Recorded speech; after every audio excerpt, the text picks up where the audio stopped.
"Please dance with me before he sees," she whispered, not knowing the man was her new millionaire. "Before we explore all the details of this incredible story, tell us where you're following us from and the time. Subscribe to the channel so you don't miss a thing, and let's embark on this journey together." She knew she shouldn't have come tonight, but here she was. Christina Vey adjusted the thin strap of her midnight blue dress for the third time in 10 minutes, her dark eyes scanning the opulent ballroom of the Plaza Hotel. Crystal chandeliers cast warm golden light over New York's elite, their laughter mixing with the soft jazz ensemble in the corner. Everything screamed luxury, from the white orchid centerpieces to the champagne flowing like water. At 28, Christina had learned to navigate these events with professional grace. Her job as a marketing consultant for luxe events demanded it, but tonight felt different. Tonight, her heart hammered against her ribs like a caged bird desperate for freedom. Just 3 hours, she reminded herself, smoothing her hands over the silk fabric that hugged her curves. Smile, network, leave. Her rich mahogany skin glowed under the chandelier light, and her natural hair was swept into an elegant updo that showcased the graceful line of her neck. She'd chosen this dress carefully, sophisticated yet striking, the deep blue complementing her warm undertones. But no amount of careful preparation could have readied her for what happened next. "Christina," the voice made her blood freeze. Slowly she turned. No, not here, not tonight. Blake Hoffman stood 10 feet away, his arm wrapped around a petite blonde in a designer gown that probably cost more than Christina's monthly rent. His smile was the same one that had once made her believe in forever. Before she'd discovered his text messages, his lies, his complete inability to see her worth. "You look..." Blake's eyes traveled over her appreciatively, and the blonde's grip on his arm tightened. "You look amazing." Christina's throat constricted. 6 months. 6 months since she'd ended things, since she'd promised herself never again to waste time on someone who couldn't appreciate what he had. 6 months of rebuilding, of learning to love herself again, of creating boundaries as strong as steel. And here he was, looking at her like she was dessert while his new girlfriend stood right beside him. "Blake," her voice came out steadier than she felt. "Congratulations on..." She gestured vaguely at the blonde, whose smile could have cut glass. "This is Tiffany," Blake said, seemingly oblivious to the tension crackling in the air. "Tiffany, this is Christina. We used to..." "Date," Christina finished, her professional mask sliding into place. "It's lovely to meet you, Tiffany." The blonde's laugh was sharp as broken crystal. "Oh, you're that Christina. Blake's told me so much about you." "I bet he has." Christina's hands began to tremble, with anger, with humiliation, with the sudden urge to flee this marble and gold prison. The walls felt like they were closing in, the laughter around them turning into white noise. That's when instinct took over. Without thinking, she turned to the nearest man, tall, broad-shouldered, with his back to her as he spoke quietly into his phone. She reached out, her fingers barely grazing the expensive fabric of his charcoal suit. "Excuse me," she whispered, her voice barely audible over the music. "I'm so sorry, but could you please dance with me before he sees me fall apart?" The man ended his call and turned around. "Oh." Christina's breath caught in her throat. He was gorgeous in a way that seemed almost unfair. Sharp jawline, piercing grey eyes that seemed to see straight through her, dark hair perfectly styled, yet somehow touchable. He was probably 35, maybe 36, with the kind of presence that commanded attention without demanding it. For a moment, they simply stared at each other. She expected questions, confusion, maybe even rejection. Instead, he slipped his phone into his jacket pocket and extended his hand. "Of course," he said, his voice low and warm like aged whiskey. "Though I should warn you, I might step on your toes." The relief that flooded through her was so intense, it almost brought tears to her eyes. "I'll risk it." His hand was warm and strong as it enveloped hers, sending an unexpected jolt of electricity up her arm.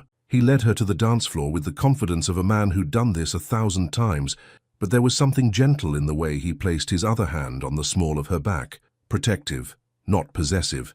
The music shifted to something slower, more intimate, and suddenly the crowded ballroom faded away. There was only the warmth of his body close to hers, the subtle scent of his cologne, something expensive and masculine that made her want to breathe deeper. "Better?" he asked softly, his breath warm against her ear. "Much." She looked up at him, surprised by the genuine concern in his grey eyes. "Thank you. I owe you an explanation." "No," he said, spinning her gently. You don't owe me anything, but if you want to talk, I'm listening. Something about his voice, steady, patient, made her walls crack just a little. Ex-boyfriend, new girlfriend, very public humiliation in 3, 2, 1.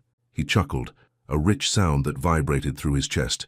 Ah, the classic "look how much better I'm doing without you" showcase. Exactly. She found herself smiling for the first time all evening. And here I am, hiding behind a stranger like some teenager at prom. Here you are, he agreed, his eyes never leaving hers, being brave enough to ask for help instead of suffering in silence. I'd say that takes courage. The song was ending too soon. She could feel other eyes on them, Blake's probably among them, but for these few precious minutes she didn't care. This stranger had given her exactly what she needed: safety, dignity, and the reminder that not all men were selfish. As the final notes faded, he didn't immediately let her go. Instead, he leaned closer, his voice barely above a whisper. "Whatever he did to lose you," he said, "he's an idiot." Before she could respond, he stepped back and gave her a small bow, formal yet somehow intimate. "Thank you for the dance," he said. "I hope the rest of your evening is everything you need it to be." And then he was gone, disappearing into the crowd like something from a dream. Christina stood on the dance floor, her heart racing for entirely different reasons now. She touched her lips, still feeling the phantom warmth of his breath against her ear. Who was he? But as she looked around the ballroom, searching the sea of tuxedos and evening gowns, he was nowhere to be found, like he'd never existed at all, except for the way her skin still tingled where he'd touched her. What happens when Christina discovers her mysterious savior isn't as much of a stranger as she thought? Some weekends change everything. Christina's alarm buzzed at 6:30 a.m., cutting through the remnants of a dream where grey eyes and gentle hands still lingered. She groaned, burying her face deeper into her pillow. Egyptian cotton, a small luxury she'd bought herself after the Blake breakup, as a reminder that she deserved beautiful things. Her Harlem apartment was modest, but carefully curated: exposed brick walls, plants cascading from floating shelves, and morning light streaming through sheer curtains that cast dancing shadows across her hardwood floors. Everything in its place, everything chosen with intention, a reflection of the woman she'd become since reclaiming her life. But this morning, even her perfectly organized space couldn't quiet the restless energy humming beneath her skin. 3 days. 3 days since the wedding, since the dance, since a stranger's touch had made her forget every wall she'd built around her heart. She'd replayed those moments so many times they felt more like fantasy than memory. The warmth of his hand on her back, the way he'd looked at her like she was the only person in that crowded ballroom. Get it together, Christina. She pulled herself from bed, her silk nightgown clinging to her curves as she padded to the bathroom. He was just being kind. You'll probably never see him again. But even as she told herself this, her fingers traced her collarbone where his breath had whispered against her skin, and a shiver ran down her spine that had nothing to do with the morning chill. By 8:45 a.m., she was striding through the marble lobby of the Meridian building in Midtown, her heels clicking a confident rhythm against the polished floor. She'd chosen her outfit carefully: a tailored burgundy blazer that complemented her skin tone, paired with a pencil skirt that hugged her hips and fell just above the knee. Professional, powerful, with just enough edge to remind herself that she was a force to be reckoned with. "Morning, gorgeous." Jasmine Torres, her closest friend and fellow consultant, fell into step beside her as they approached the elevators. "You're glowing. Did you finally use that expensive face mask I got you?" Christina laughed, pressing the button for the 20th floor. "Something like that." "Spill. You've had that mysterious smile all morning." Jasmine's dark eyes sparkled with curiosity. At 26, she was all curves and confidence, with the kind of infectious energy that made clients fall in love with their events before they even started planning. "There's nothing to spill," Christina protested, but she could feel heat creeping up her neck. "Liar, you're blushing. Oh my God, did you meet someone at the wedding?" Before Christina could answer, the elevator dinged and the doors slid open to reveal their floor. A bustling, open-plan office with floor-to-ceiling windows overlooking Central Park. Luxe Events occupied the entire 20th floor, and the morning energy was already electric, with ringing phones and animated conversations about upcoming galas and corporate launches.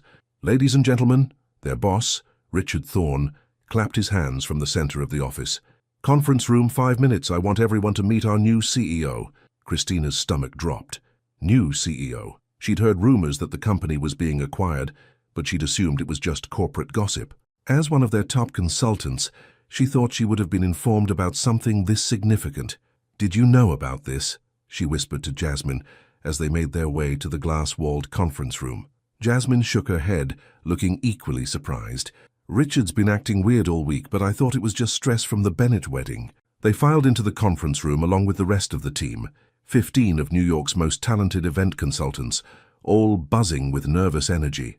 Christina took a seat near the back, smoothing her skirt and trying to ignore the way her pulse had started racing. "Change is good," she reminded herself. "You've handled bigger surprises than this." Richard stood at the front of the room, his usually perfect silver hair slightly disheveled. "As you all know, Lux Events has been growing exponentially over the past 2 years. We've reached a point where we need fresh leadership, new vision." He paused, glancing toward the door.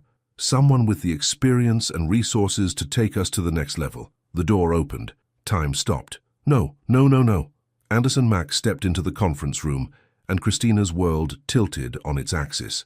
Gone was the formal tuxedo from Saturday night, replaced by a charcoal grey suit that fit him like it had been crafted specifically for his broad shoulders and lean frame. His dark hair was perfectly styled, his grey eyes scanning the room with the confidence of a man who owned everything he surveyed. But when his gaze found hers, she saw the exact moment recognition hit him. His steps faltered, just for a heartbeat, and something flickered across his features. Surprise? Amusement? Heat? "Everyone," Richard continued, oblivious to the silent earthquake happening in the back of the room, "I'd like you to meet Anderson Mack, CEO of Mack Enterprises, and now the majority owner of Lux Events." Anderson's lips curved into the barest hint of a smile as he stepped forward. "Thank you, Richard. I'm excited to work with such a talented team." His voice was exactly as she remembered, smooth, confident, with an undertone that seemed to vibrate through her bones. Christina couldn't breathe, couldn't think, could only stare as the man who'd saved her Saturday night, who'd held her with such gentle strength, who'd whispered reassurances against her ear, introduced himself as her new boss. Of course this would happen to her. "I believe in getting to know my team personally," Anderson continued, his eyes moving around the room, but somehow always returning to her. "So over the next few weeks, I'll be scheduling one-on-one meetings with each of you. I want to understand your strengths, your goals, and how we can grow together." Jasmine leaned over and whispered, "Holy shit, he's gorgeous. Did you see the way he looked at you?" Christina's cheeks burned. Yes, she had definitely seen. "I'll let Richard handle the logistics," Anderson said, "but I wanted to personally thank you all for the warm welcome. I have a feeling we're going to accomplish incredible things together." As the meeting dispersed, Christina remained frozen in her chair, watching as her colleagues introduced themselves to Anderson. He was gracious with everyone, shaking hands, asking thoughtful questions, making the kind of small talk that put people at ease. But every few seconds his gaze would drift back to her, and she felt that same electric jolt that had coursed through her when they danced. This is a disaster. She stood abruptly, gathering her things with shaking hands. She needed air, space, time to process the fact that her mystery man was now her boss, and that the professional boundaries she'd spent years perfecting were about to be tested in ways she'd never imagined. "Christina." His voice stopped her, just as she reached the door. She turned slowly, her heart hammering against her ribs. The conference room had emptied except for them, and suddenly the spacious area felt impossibly intimate. "Mr. Mack," she said, proud of how steady her voice sounded. "Anderson," he corrected, taking a step closer. "I think we're past formalities, don't you?" She lifted her chin, meeting his gaze directly. "Are we? Because from where I'm standing, the situation has become significantly more complicated." His smile was slow and devastating. Complicated. Yes, I suppose that's one word for it. The silence stretched between them, charged with unspoken possibilities and very spoken complications. Christina could smell his cologne, the same scent that had made her want to breathe deeper Saturday night, and her body responded with the awareness that was entirely inappropriate for a workplace conversation. "I should get back to work," she said finally, taking a step toward the door. "Christina." Her name on his lips made her pulse stutter. "Saturday night. Thank you for trusting me with that dance."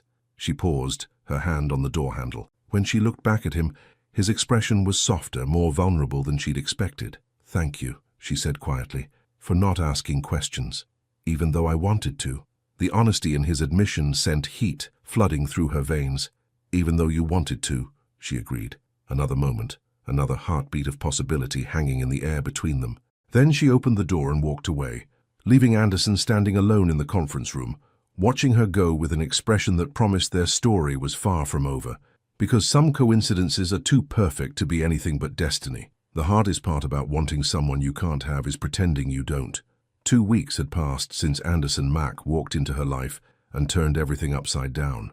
2 weeks of stolen glances across conference rooms, of conversations that started professional and ended with lingering looks that made Christina's skin burn. 2 weeks of pretending that her new boss was just another executive, when every fiber of her being remembered exactly how it felt to be in his arms. It was 7:30 p.m. on a Thursday, and the Lux Events office was finally quiet. Most of the team had gone home hours ago, but Christina remained at her desk, surrounded by fabric samples and venue photos for the upcoming Hartley Foundation Gala. She'd volunteered to stay late, partly because the event was her biggest project of the year, but mostly because going home meant being alone with thoughts of grey eyes and gentle hands.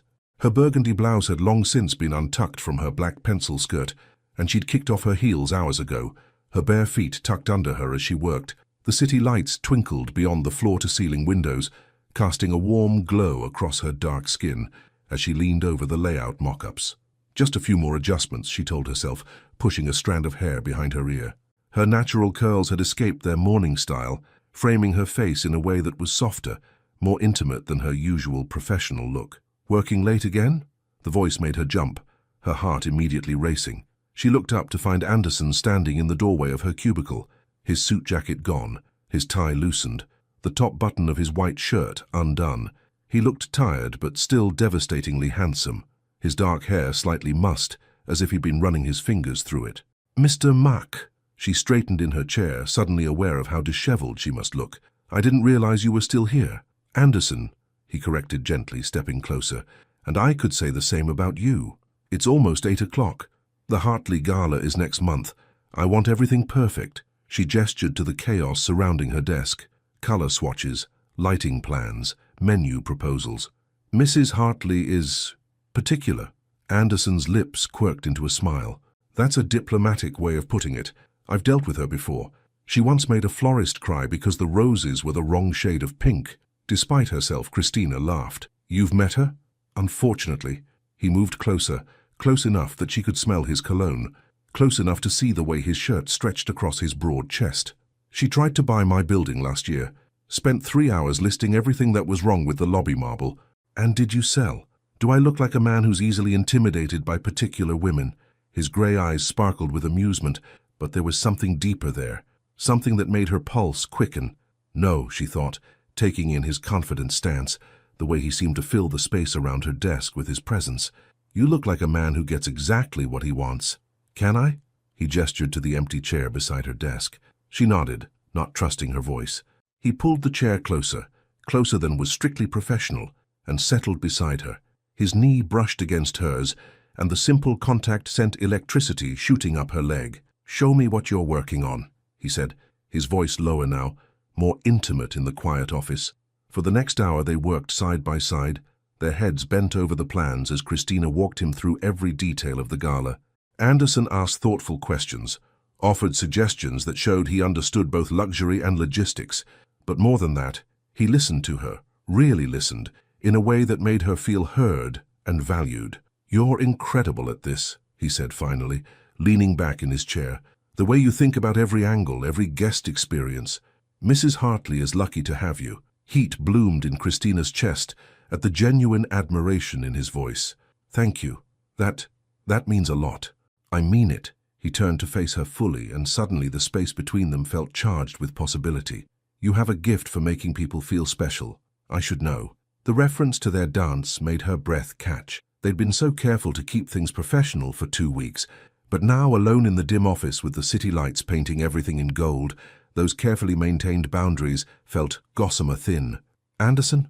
she started, but he was already leaning closer. "I've been thinking about that night," he said quietly, his voice barely above a whisper.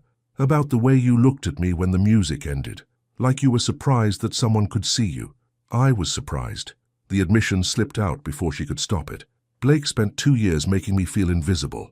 Then you looked at me like what?" Like I was worth seeing. The silence that followed was thick with tension.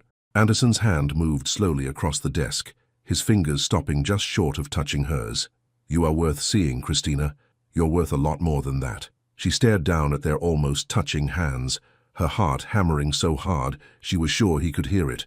This was dangerous territory. Her boss, her job, everything she'd worked for, balanced on the edge of a decision that could change everything.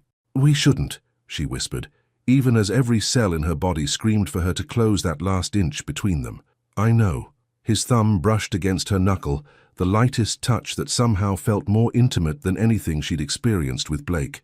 But I can't stop thinking about you, about us. There is no us. But even as she said it, she didn't pull her hand away. There can't be. Why? Because I'm your boss. He turned her hand over, his thumb tracing slow circles on her palm. Or because you're scared? The question hit too close to home and she finally pulled away, standing abruptly and putting distance between them. Because it's complicated. Because I just got my life back together. Because mixing business with what? He stood too, moving toward her with the predatory grace of a man who knew exactly what he wanted. With feelings? With chemistry? With something real? With fantasy? The word came out sharper than she intended. Saturday night was beautiful, Anderson, but it wasn't real life. Real life is budgets and deadlines and professional boundaries that exist for good reasons. He stopped just in front of her, close enough that she had to tilt her head back to meet his eyes. Is that what you think this is? Fantasy? Before she could answer, he reached up and tucked a loose curl behind her ear, his fingers lingering against her cheek. The touch was so gentle, so reverent, that it took her breath away. What I feel when I look at you, he said softly. What I felt when we danced, that's the most real thing I've experienced in years. For a moment she let herself lean into his touch, let herself imagine what it would be like to give in to the want that had been building between them. His thumb traced her cheekbone, and she felt herself melting under the tenderness in his grey eyes. This is how it starts, she thought. This is how you lose yourself again. The thought was like cold water, and she stepped back, wrapping her arms around herself. I should go, she said, her voice unsteady. It's late, and I have an early meeting tomorrow. Disappointment flickered across his features, but he didn't try to stop her. Of course, let me walk you to your car. I take the subway. Then let me drive you home. Anderson, as your boss, he said firmly, making sure one of my employees gets home safely after working late. Nothing more. She wanted to argue, wanted to prove she could take care of herself, but the truth was that his concern felt too good to reject entirely. Okay, she said quietly. Thank you. 20 minutes later, she was sitting in the passenger seat of his sleek black BMW, the leather seats and subtle lighting, making the space feel intimate despite the professional reason for the ride. Anderson drove with confident ease through the Manhattan traffic, classical music playing softly in the background. Turn left here, she directed as they approached her neighborhood in Harlem. It's the brownstone with the blue door. He pulled up in front of her building, a beautiful pre-war structure that she'd fallen in love with the moment she saw it. The rent was more than she could comfortably afford, but it was hers, and it represented everything she'd built for herself. Thank you, she said, reaching for the door handle. For the ride, and for the help with the gala. Christina, his voice stopped her. When she looked back, his expression was serious, vulnerable in a way that made her chest tight. I'm not going anywhere. Whatever this is between us, I'm not running from it. She studied his face in the dim light from the street lamps, seeing the sincerity in his eyes, the determination in the set of his jaw. That's what scares me, she admitted. Then she was out of the car and up the steps to her building, not looking back even though she could feel his eyes on her, until she disappeared inside. Only when she was safely in her apartment did she allow herself to breathe, leaning back against her front door with her eyes closed. This was trouble. Beautiful, intoxicating, career-threatening trouble, and she was already in deeper than she'd ever intended to go. When playing with fire, someone always gets burned. But sometimes the flames are worth the risk. The problem with walls is that they can't keep out what's already inside. Friday morning came too soon, and not soon enough. Christina had spent most of the night replaying every moment in Anderson's car, the way his voice had dropped when he said her name, the promise in his eyes when he told her he wasn't running. She'd stood under a cold shower for 20 minutes, trying to wash away the memory of his thumb tracing her cheek, but his touch seemed permanently etched into her skin. Now, sitting at her desk with a steaming cup of coffee, she was determined to get back to normal. Professional boundaries, safe distances. The Hartley Gala timeline spread across her computer screen like a fortress of deadlines and logistics, something concrete to focus on instead of grey eyes and whispered confessions. "Girl, you look like you haven't slept in days." Jasmine appeared beside her desk, perching on the edge with her usual morning energy. She wore a bright yellow dress that complemented her warm skin tone, her long black hair pulled into a sleek ponytail. "Late night with the gala plans again?" "Something like that." Christina kept her eyes on her screen, not trusting herself to maintain eye contact. "Or maybe late night thinking about our gorgeous new CEO. Jasmine's voice dropped to a conspiratorial whisper. "Because, honey, the way that man looks at you is not appropriate for the workplace." Christina's coffee cup froze halfway to her lips. "What do you mean?" "I mean he watches you like a man starving and you look at him like you want to climb him like a tree." Jasmine grinned at Christina's shocked expression. "What? I'm observant. It's my job to notice chemistry." "You're imagining things," Christina protested, but heat was already creeping up her neck. "Am I? Because yesterday when he walked past your desk, you literally stopped breathing. And don't get me started on the way he said your name in the meeting, like it tasted good in his mouth. God, was it that obvious?" Christina buried her face in her hands. "Jazz, this can't happen. He's my boss. This job means everything to me." "I know, baby." Jasmine's voice softened, and she reached over to squeeze Christina's shoulder. "But maybe sometimes the best things come from the places we least expect." Before Christina could respond, a familiar voice cut through the morning chatter. "Good morning, ladies." Anderson's voice sent that familiar jolt through Christina's system. She looked up to find him standing beside her desk, immaculate in a navy suit that made his eyes look like storm clouds. His hair was perfectly styled, but she could see the slight shadows under his eyes that suggested he'd slept as poorly as she had. "Mr. Mac!" Jasmine jumped up, all professional brightness. "How are you settling in?" "Very well, thank you. And please call me Anderson." His smile was warm but distracted, his gaze shifting to Christina. "I was wondering if I could steal Christina for a few minutes. I have some questions about the upcoming projects." "Of course." Jasmine shot Christina a meaningful look before disappearing toward the coffee station. Anderson waited until they were relatively alone before speaking again. "My office? There's something I need to discuss with you." His office. Private. Intimate. Dangerous. "Of course," Christina managed, grabbing her tablet and following him across the open floor. Anderson's office was a corner suite with panoramic views of Central Park, furnished with clean lines and expensive materials that spoke of both success and refined taste. Floor-to-ceiling windows flooded the space with natural light, and she could see why he'd chosen this building. It was a powerful space that commanded respect. He closed the door behind them, and the soft click seemed to reverberate through her entire body. "Please, sit." He gestured to the seating area, a plush sofa and 2 chairs arranged around a glass coffee table. Choosing the chair felt safer than the sofa, so she settled there, crossing her legs and trying to look professional despite the way her pulse was racing. Anderson sat across from her, his elbows on his knees, his grey eyes intense and focused. "How are you feeling about the Hartley Gala?" "Good, great actually. Everything's on schedule, and Mrs. Hartley approved the final menu yesterday." She pulled up the timeline on her tablet, grateful to have something concrete to discuss. "The venue walkthrough is next Wednesday and—" "Christina." Her name on his lips made her stop mid-sentence. "That's not really why I asked you here." Her heart hammered against her ribs. "It's not? I need to apologize for last night, for pushing boundaries that should have stayed in place." He ran a hand through his hair, disturbing its perfect style. "You were right. This situation is complicated, and I shouldn't have made it more difficult for you." Relief and disappointment warred in her chest. "Thank you. I appreciate that. But I also need you to know that what I said in the car about not running from this, I meant every word." And there went her relief. "Anderson, hear me out." He leaned forward, his intensity making her breath catch. "I've built my career on making calculated decisions, on weighing risks and benefits. But with you, Christ, Christina, with you, calculation goes out the window." She stared at him, seeing the vulnerability beneath his controlled exterior. "What are you saying?" "I'm saying that I've been in business for 15 years, and I've never once mixed personal with professional. I've never even been tempted." His grey eyes held hers captive. "Until now." The air between them seemed to thicken, charged with possibility and danger. Christina gripped her tablet tighter, using it as an anchor to reality. "That doesn't change anything," she said quietly. "The complications are still there. The risks would be worth it, if you felt the same way." The confession hung between them like a challenge. Christina's mind raced, weighing everything she could lose against everything she might gain. Her job, her independence, her carefully reconstructed heart, but also him. "I need time," she said finally, "to think, to figure out what this means." Anderson nodded slowly. "I understand.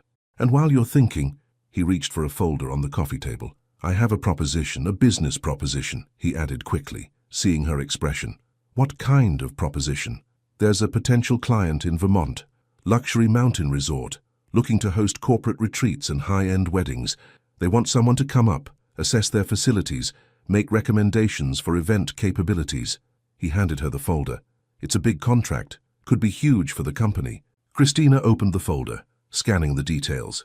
It was exactly the kind of project she excelled at, complex, challenging, with endless creative possibilities. "This looks amazing. When would they need the consultation?" "Next weekend, 3 days, all expenses paid. They're very interested in working with us, but they want to meet our top consultant first."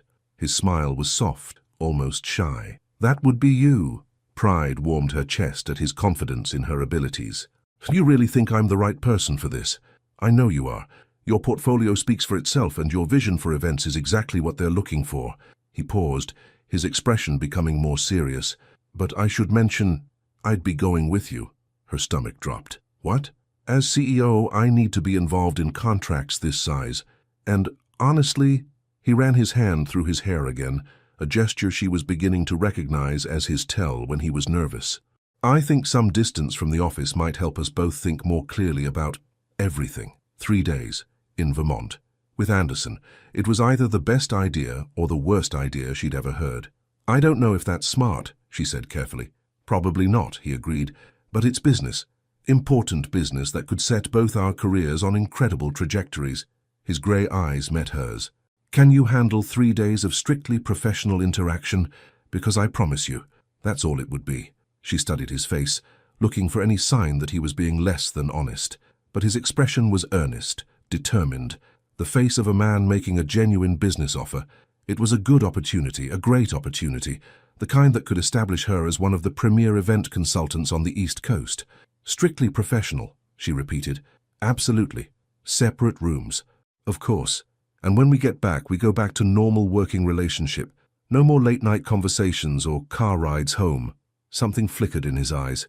Disappointment, maybe. But he nodded. "If that's what you want." It wasn't what she wanted. That was the problem. What she wanted was to lean across this coffee table and kiss him until they both forgot about professional boundaries and calculated risks. What she wanted was to find out if his hands felt as good on the rest of her body as they did on her face. But wanting and having were two very different things. "Okay," she said finally. "I'll do it, for the business opportunity." His smile was bright enough to power the city. "Excellent. I'll have my assistant make the arrangements. We'll leave Friday afternoon."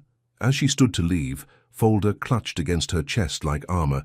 Anderson's voice stopped her at the door. "Christina, for what it's worth, I think you're worth the risk, whatever that might mean for both of us." She didn't trust herself to respond, so she simply nodded and escaped to the safety of the open office. But even as she tried to focus on her work for the rest of the day, his words echoed in her mind. Worth the risk. 3 days in Vermont would test that theory in ways she wasn't sure either of them were prepared for. Some business trips are about business. Others are about discovering what you're really made of. Some promises are meant to be broken. The drive to Vermont should have been peaceful. Rolling hills painted in autumn gold, crisp October air flowing through the partially open windows of Anderson's BMW, classical music, creating a sophisticated soundtrack to their journey. It should have been the perfect opportunity for professional conversation about the upcoming client meeting. Instead, Christina found herself hyper-aware of everything about the man sitting 18 inches away from her. The way his long fingers gripped the steering wheel with confident ease. The subtle flex of his forearm when he shifted gears. The way his cologne mixed with the mountain air to create something intoxicating that made her want to breathe deeper. Even his profile was distracting. The strong line of his jaw, the way his dark hair caught the late afternoon sunlight. 3 days, she reminded herself for the 100th time since leaving Manhattan 4 hours ago. Strictly professional. You can handle 3 days. "The resort is just around this bend," Anderson said, his voice cutting through her internal pep talk. "According to the GPS, anyway."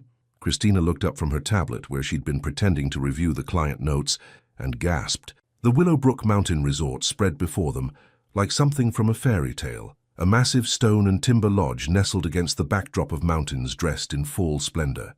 The main building was elegant yet rustic, with expansive terraces and floor-to-ceiling windows that promised breathtaking views from every room. "Oh my God," she breathed, pressing her hand against the passenger window. "Anderson, this is incredible." He smiled at her reaction, and she felt that familiar flutter in her stomach. "Wait until you see the event spaces. The photos they sent don't do them justice." As they pulled up the circular drive, Christina could already see the potential. The outdoor ceremony site overlooking the valley, the grand ballroom with its soaring ceilings and rustic chandeliers, the intimate dining spaces perfect for rehearsal dinners or corporate gatherings. This could be huge, she thought, her professional excitement temporarily overriding her personal anxiety. This could change everything for the company. A valet approached their car as Anderson put it in park. "Welcome to Willowbrook," the young man said with a genuine smile. "Mr. Mack and Ms. Vey, I presume." "That's us," Anderson confirmed, handing over the keys. "Are we checking in at the main desk?" "Actually, Mr. Hendricks asked me to escort you directly to him. He's waiting in the maple room with some champagne to welcome you properly."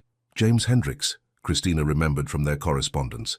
The resort owner who'd inherited the property from his grandfather and was determined to transform it into Vermont's premier luxury destination. She'd spoken with him several times over the phone, and his passion for the project had been infectious. They followed the valet through the magnificent lobby, all exposed beams and natural stone, with a massive fireplace crackling in the center and comfortable seating areas that invited guests to linger. The space managed to feel both grand and intimate, luxurious yet welcoming. "Christina, Anderson!" A tall man with silver hair and kind eyes approached them with arms outstretched. James Hendricks was exactly as she'd pictured, distinguished, warm, with the kind of presence that made you feel like you'd been friends for years. "Welcome, welcome. How was the drive?" "Beautiful," Christina said, accepting his enthusiastic handshake. "The fall foliage is spectacular. Perfect timing. We're at peak color this week." James gestured for them to follow him toward a smaller sitting area near the windows. "I can't tell you how excited we are about this partnership possibility. When I saw your portfolio, Christina, I knew immediately that you understood what we're trying to create here." Pride warmed her chest at his words. "Your vision for the resort is extraordinary, Mr. Hendricks. The blend of rustic charm and luxury amenities, it's exactly what high-end clients are looking for." "Please call me James, and yes, that's precisely what we're after. Grandfather built this place as a simple mountain retreat, but I can see so much more potential." His eyes lit up as he spoke, and Christina found herself caught up in his enthusiasm. They settled into comfortable leather chairs arranged around a coffee table laden with local cheeses, fresh fruit, and yes, champagne chilling in an elegant ice bucket. Through the panoramic windows, the mountain vista was painted in shades of amber and crimson that seemed almost too beautiful to be real. "This is Dom Perignon," James said, popping the cork with practiced ease. "A little celebration of what I hope will be the beginning of a very successful partnership." As he poured the champagne, Christina caught Anderson watching her with an expression she couldn't quite read. There was pride there, certainly. He looked pleased by James's obvious appreciation of her work. But there was something else, something warmer and more personal that made her pulse quicken. "Professional," she reminded herself, accepting her champagne flute. "We're here for business." "So," James continued, settling back in his chair, "I thought we'd start with a tour this evening, just the highlights, then do a more comprehensive walkthrough tomorrow. We have the bridal suite set up for viewing, the ballroom is decorated for a mock ceremony, and I've arranged for our executive chef to prepare a tasting menu that showcases what we can offer for events." "That sounds perfect," Anderson said, his CEO voice smooth and confident. "Christina has some excellent ideas for maximizing your event potential, and I'm excited to see how they align with your vision." The next hour passed in animated discussion about capacities and logistics, seasonal considerations and marketing strategies. Christina found herself in her element, sketching possibilities and asking detailed questions, while James responded with infectious enthusiasm. Anderson contributed thoughtful insights about business development and long-term growth potential, and she was struck by how seamlessly they worked as a team. "This is why he's successful," she thought, watching him listen intently to James's concerns about competing with established venues. "He doesn't just make decisions, he understands people." Well, James said finally, glancing at his watch. It's nearly 6. Why don't I show you to your room so you can freshen up, and we'll meet for dinner at 7:30. The Sunset Terrace has the best views on the property. That sounds wonderful, Christina said, gathering her things. James led them to the main desk, where an efficient young woman named Sophie checked them in with professional warmth. Miss Vey, you're in the Aspen suite on the 3rd floor, she said, handing over an old-fashioned brass key. And Mr. Mac, you're in the Birch suite just down the hall. Just down the hall. Christina's stomach fluttered with an emotion she refused to analyze. The elevator is just there, Sophie continued, and if you need anything at all, please don't hesitate to call the front desk. The elevator ride to the 3rd floor was silent, charged with an awareness that seemed to intensify in the enclosed space. Anderson's reflection in the polished brass doors showed her his profile, the strong line of his shoulders beneath his jacket, the way his hands hung relaxed at his sides. Get it together, she told herself, as the elevator dinged softly and the doors opened. The hallway was elegantly appointed with rich burgundy carpet and tasteful artwork featuring local landscapes. Christina's suite was the first door, Anderson's the 3rd. Close enough that she'd be acutely aware of his presence, but far enough to maintain the illusion of propriety. I'll see you at dinner, she said, her key suddenly feeling heavy in her hand. Christina. Her name stopped her as she reached her door. When she turned, Anderson was standing in front of his suite, his grey eyes serious. You were incredible in there, with James. This is exactly the kind of project that's going to establish you as one of the premier consultants in the industry. The genuine admiration in his voice made her chest tight with emotion. Thank you. That means everything coming from you. I mean it. Watching you work, seeing how you think through problems and create solutions. It's remarkable. They stood there in the hallway, separated by 20 feet and 1,000 unspoken possibilities. The professional praise felt like a lifeline, something safe and appropriate to focus on, instead of the way her body responded to his presence. I should get ready for dinner, she said finally. Of course, I'll see you at 7:30. But neither of them moved. The silence stretched between them, filled with everything they weren't saying, everything they were trying not to feel. Finally, Anderson cleared his throat. Strictly professional, he said, but his voice was rougher than usual. Strictly professional, she agreed, though the words felt like a lie on her lips. She escaped into her suite and leaned against the closed door, her heart racing. The room was beautiful, exposed stone walls, a massive 4-poster bed draped in luxurious linens, a fireplace already crackling with warmth. French doors opened onto a private balcony that overlooked the valley, where the last light of day was painting the mountains in shades of purple and gold. 3 days, she reminded herself again, moving toward the window. You can maintain professional boundaries for 3 days. But as she looked out at the romantic mountain landscape, as she thought about dinner on the Sunset Terrace, and the way Anderson had looked at her in the hallway, she was beginning to suspect that some promises were impossible to keep, especially when you didn't really want to keep them in the first place. In the mountains, it's easy to lose your way. The question is, do you want to be found? Some dinners are about business. Others are about surrendering to what you've been fighting. Christina stood before the full-length mirror in her suite, smoothing her hands over the emerald green wrap dress she'd chosen for dinner, the silk fabric draped elegantly across her curves, the color bringing out the warm undertones in her dark skin. She'd left her natural hair in soft curls that framed her face, and the subtle makeup she'd applied emphasized her dark eyes and full lips. Professional dinner, she reminded herself, adjusting the delicate gold necklace at her throat. Business discussion, nothing more. But even as she told herself this, she couldn't ignore the flutter of anticipation in her stomach or the way her pulse quickened at the thought of seeing Anderson again. The Sunset Terrace was on the resort's top floor, accessed by a glass elevator that offered breathtaking views of the mountain landscape. As the doors opened, Christina's breath caught in her throat. The terrace was magical, an open-air dining space with elegant tables scattered among twinkling fairy lights and carefully placed heaters that kept the October evening comfortable. But it was the view that truly stole her breath. The entire valley spread before them, painted in the golden light of the setting sun. Miss Vey, James appeared at her elbow, resplendent in a navy blazer and warm smile. You look absolutely stunning. That color is magnificent on you. Thank you, James. This place is... She gestured helplessly at the view. There are no words. Wait until you see it in full sunset. We timed dinner perfectly. He guided her toward a corner table where Anderson was already seated, rising smoothly as they approached.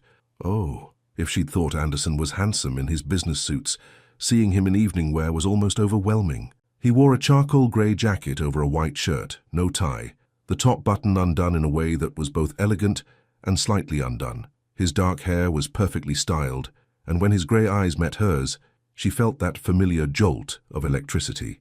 "Christina," he said softly, his voice carrying a warmth that seemed to caress her name. "You look beautiful." Heat bloomed in her cheeks. "Thank you. You clean up pretty well yourself." His smile was slow and devastating. "I try." James either didn't notice the charged moment between them or chose to ignore it, settling into his chair with characteristic enthusiasm. "I took the liberty of ordering a wine pairing with dinner. Our sommelier has excellent taste, and I wanted you to experience our full hospitality offerings." The next hour passed in a haze of exquisite food and animated conversation. The chef had outdone himself. Seared duck breast with a cherry reduction, local trout with herb butter, handmade pasta with wild mushrooms. Each course was accompanied by wines that complemented the flavors perfectly, and James regaled them with stories about the resort's history and his vision for its future. But Christina found herself increasingly distracted by Anderson's presence across the small table, the way he listened intently when she spoke, his grey eyes never leaving her face. The way he asked thoughtful questions that showed he understood not just the business implications of her suggestions, but the creative passion behind them. The way his fingers moved as he gestured, making her remember how those hands had felt on her skin. "Focus," she told herself, taking perhaps her fourth sip of the incredible Pinot Noir. "This is work." "The wedding season here runs from May through October," James was saying, "though we're getting more inquiries about winter ceremonies. There's something magical about the mountains in snow. Winter weddings are having a moment," Christina agreed, grateful for the professional topic, "especially for couples who want something intimate and dramatic. The key would be making sure you have adequate indoor alternatives and heating solutions for outdoor elements." "Exactly what I was thinking," James said, his eyes lighting up. "We could do ceremony sites near the main lodge with those gorgeous picture windows as backup, and hot chocolate bars instead of cocktail hours. With local maple syrup and bourbon," Anderson added with a grin. "Very Vermont." They laughed, and Christina felt herself relaxing into the easy camaraderie. This was why she loved her job: the creative collaboration, the problem-solving, the moment when vision became reality. As the sun began to set, painting the sky in brilliant oranges and pinks, James excused himself to check on dessert preparations. "I'll be right back," he said. "Please enjoy the view. This is the best part of the evening." And suddenly Christina was alone with Anderson, as the world turned golden around them. The silence that fell between them wasn't uncomfortable, but it was charged with possibility. Anderson's eyes reflected the warm light of the setting sun, and she found herself unable to look away. "This is incredible," she said finally, gesturing toward the vista spread before them. "It is," he agreed, but he was looking at her, not the view. "Though I have to admit the scenery isn't what's captured my attention tonight." Her breath caught. "Anderson, I know, professional boundaries, but Christ, Christina, sitting here with you, watching you work your magic with James." He ran a hand through his hair, disturbing its perfect style. "You're remarkable, not just professionally, but what?" The question slipped out before she could stop it. "But everything. The way you think, the way you laugh, the way you get this little line between your eyebrows when you're concentrating." His voice was low, intimate in a way that made her pulse race. "The way you made me feel that night we danced, like I was exactly where I was supposed to be." The honesty in his voice, the vulnerability in his grey eyes, made her chest tight with emotion. "You can't say things like that." "Why? Because it's inappropriate? Because it complicates things?" He leaned forward slightly, his intensity making her breath shallow. "Or because it scares you?" "All of the above," she whispered. "It scares me too." The admission seemed to surprise him. "I've never felt anything like this before, Christina. This pull, this need to be near you, to make you smile, to protect you from anything that might hurt you." Her hands trembled as she reached for her wineglass. "This is exactly what we said wouldn't happen. I know. But sitting here with you, watching the sun set over the mountains..." He paused, his eyes searching her face. "Some things are bigger than our plans." The sun was sinking lower now, painting everything in warm gold and deep amber. The fairy lights twinkled like stars, and the mountain air carried the scent of pine and wood smoke. It was impossibly romantic, impossibly perfect, and Christina felt her carefully constructed walls beginning to crumble. "What are you asking me, Anderson?" "I'm asking you to stop running, to stop hiding behind professional boundaries and past hurts, and all the very logical reasons why this is complicated." His hand moved across the table, stopping just short of touching hers. "I'm asking you to take a chance on something real, and if it doesn't work out, if we destroy what we have professionally, then we'll deal with it together." His fingers finally closed over hers, warm and strong and achingly gentle. "But what if it does work out? What if we're missing something extraordinary because we're too afraid to try?" The touch of his skin against hers sent electricity shooting up her arm. She stared down at their joined hands, his thumb tracing slow circles on her knuckles in a gesture that was becoming beautifully familiar. "Christina." Her name was barely a whisper. "Look at me." When she lifted her eyes to his, the intensity she saw there nearly stole her breath. Want, need, something deeper than desire, something that spoke to parts of her heart she'd thought Blake had broken beyond repair. "I'm terrified," she admitted. "So am I." His smile was soft, vulnerable. "But I'd rather be terrified with you than safe without you." Before she could respond, James returned with a flourish, carrying a tray of what looked like the most decadent chocolate dessert she'd ever seen. "Dessert is served," he announced cheerfully. "Our signature chocolate soufflé with Vermont maple ice cream." Anderson didn't immediately release her hand, and for a moment, the three of them formed a strange tableau, James beaming with hospitality pride, Christina and Anderson caught in a moment of raw honesty. Finally, Anderson pulled back, but his eyes never left her face. "This looks incredible, James. Thank you for such a perfect evening." "My pleasure entirely. I hope this is just the first of many collaborations." As they shared the rich dessert, conversation turned back to business logistics and timeline discussions. But underneath the professional chatter, Christina was acutely aware of Anderson's presence, of the promise in his eyes, of the decision that was crystallizing in her heart, despite every logical argument against it. When dinner finally ended, and James walked them back to the elevator, Christina felt like she was floating. The wine, the perfect food, the romantic setting, the weight of Anderson's confession, it all combined to create a dreamlike quality that made reality feel distant and malleable. "Thank you for an incredible evening," she told James as they reached the elevator. "Everything was perfect. Wonderful. Tomorrow we'll do the full facility tour and you can see everything in daylight. I think you're going to be amazed by the possibilities." The elevator ride to their floor was silent, but the air between them hummed with tension. When the doors opened, they walked slowly down the hallway, neither seeming eager to end the evening. At her door, Christina fumbled with the old-fashioned key, hyper-aware of Anderson standing just behind her, close enough that she could feel the warmth radiating from his body. "Christina." His voice was rough, uncertain. She turned to face him, her back against her door, her heart hammering against her ribs. He was so close she could see the flecks of silver in his grey eyes, could smell his cologne mixed with the mountain air. "What happens now?" she asked softly. "That depends." He reached up, his fingers barely grazing her cheek. "Are you still running?" She looked into his eyes, seeing the hope and fear and desire there, feeling the echo of all those emotions in her own chest. 3 weeks ago, she'd been content with her safe, controlled life. 3 weeks ago, she'd thought she had everything figured out. 3 weeks ago, she hadn't met Anderson Mack. "No," she whispered, "I'm not running anymore." His smile was like sunrise, slow and warming and full of promise. "Good," he said softly, "because I think this view is about to get even better." And as he leaned closer, Christina realized that some falls are worth the landing. When you stop running from what scares you, you might just find what you've been searching for all along. Some kisses change everything. The space between them disappeared like morning mist. Anderson's hand cupped her face with a tenderness that made Christina's knees weak, his thumb tracing the curve of her cheekbone as his grey eyes searched hers one final time. "Are you sure?" he whispered, his breath warm against her lips. Instead of answering with words, she rose on her toes and closed the last inch between them. The kiss was everything she'd imagined and nothing she could have prepared for. Soft at first, tentative, like they were both afraid the moment might shatter.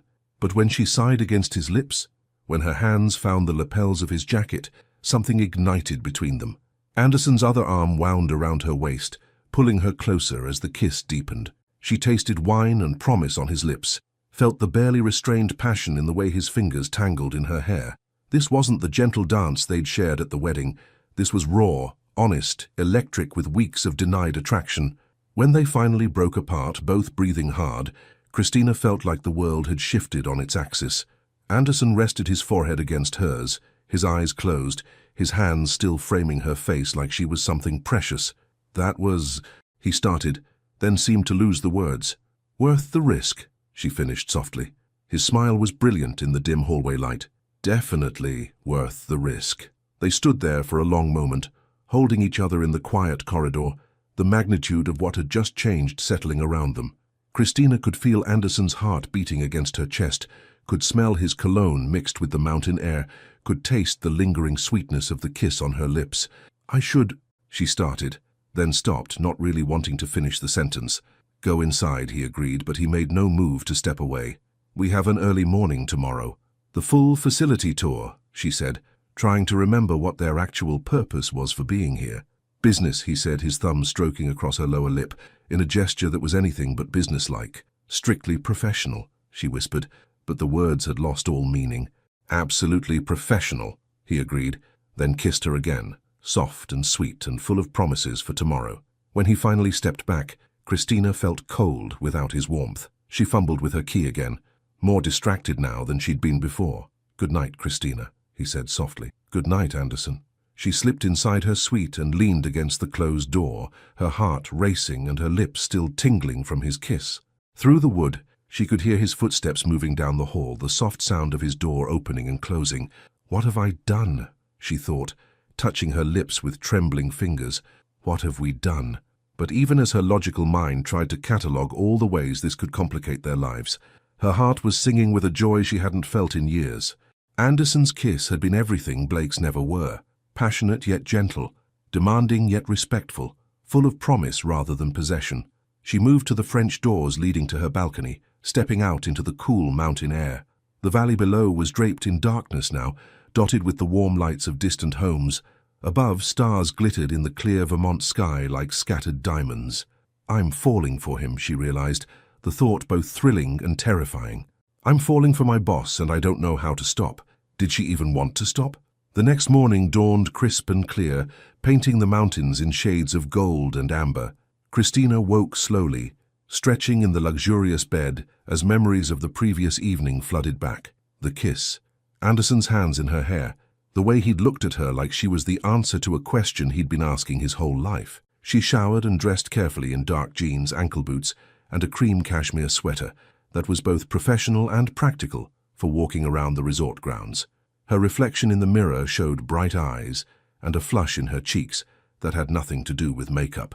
Business, she reminded herself, applying a final coat of lip gloss. Today is about business. But when she met Anderson in the lobby 40 minutes later, business was the furthest thing from her mind. He was devastating in dark jeans and a forest green Henley that brought out his eyes, his hair slightly mussed in a way that made her want to run her fingers through it. Good morning, he said, his voice warm and intimate, despite the public setting. Good morning. She was proud of how normal she sounded, even though her pulse had kicked into overdrive the moment she saw him. Sleep well? There was something in his grey eyes, a heat, a promise, that made the innocent question feel loaded with innuendo. Eventually, she said truthfully. She'd spent most of the night replaying their kiss, wondering what came next. Before he could respond, James appeared with his characteristic enthusiasm, dressed in hiking boots and a fleece jacket. Good morning, you two. Ready for the grand tour? I thought we'd start with the outdoor ceremony sites, then work our way through the different indoor spaces. Sounds perfect, Christina said, grateful for the professional focus. The next 3 hours were a whirlwind of possibilities. James led them through gardens that would be perfect for intimate ceremonies, showed them the lakeside pavilion, where couples could exchange vows with the water sparkling behind them, toured them through ballrooms that could accommodate everything from corporate retreats to lavish wedding receptions. And through it all, Christina was acutely aware of Anderson's presence, the way he asked thoughtful questions about logistics, how he listened when she outlined creative possibilities for each space, the occasional brush of his hand against hers when they looked at layouts together. This is our crown jewel, James said as they entered the resort's main ballroom. The space was breathtaking, soaring ceilings with exposed beams, floor-to-ceiling windows overlooking the mountains, a massive stone fireplace that could serve as a stunning backdrop for ceremonies. Oh my God, Christina breathed, immediately seeing the potential. James, this is incredible. You could do ceremonies here year-round. Spring with the windows open to the gardens, winter with the fireplace blazing. Exactly, James beamed. We could accommodate up to 200 guests for a seated dinner or 300 for cocktail-style receptions.